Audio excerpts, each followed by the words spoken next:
ఒక్కొక్క స్కూల్ 20 నుంచి 25 ఎకరాల ప్రాంగణంలో అద్భుతమైనటువంటి క్రీడా మైదానాలతో టీచింగ్ స్టాఫ్ కూడా అక్కడే ఉండేటట్టుగా ఎవరు బయట నుంచి రాకుండా కావాల్సినటువంటి వసతులతో వాళ్ళకు కూడా రెసిడెన్షియల్ క్వార్టర్స్తో విద్యార్థులందరికీ కూడా ఇంటర్నేషనల్ స్టాండర్డ్స్లో విద్యా బోధన చేసే విధంగా డిజిటల్ ఎడ్యుకేషన్తో సహా ఒక మినీ యాంపీ థియేటర్తో సహా అద్భుతంగా డిజైన్ చేసినటువంటి ఈ స్కూల్స్ని ఈ రాష్ట్రంలో ఉన్నటువంటి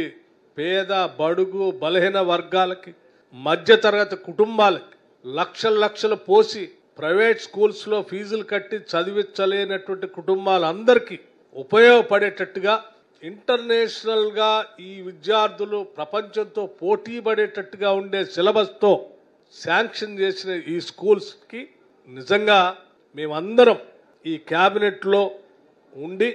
ఈ ప్రభుత్వంలో ఈ సమయంలో ఈ పార్టీ ద్వారా శాసనసభ్యులుగా గెలిచి మా అందరి సమయంలో ఇటువంటి స్కూల్స్ నిర్మించేటువంటి అదృష్టం మా అందరికి కలగటం నిజంగా మేము అదృష్టంగా భావిస్తూ ఉన్నాం.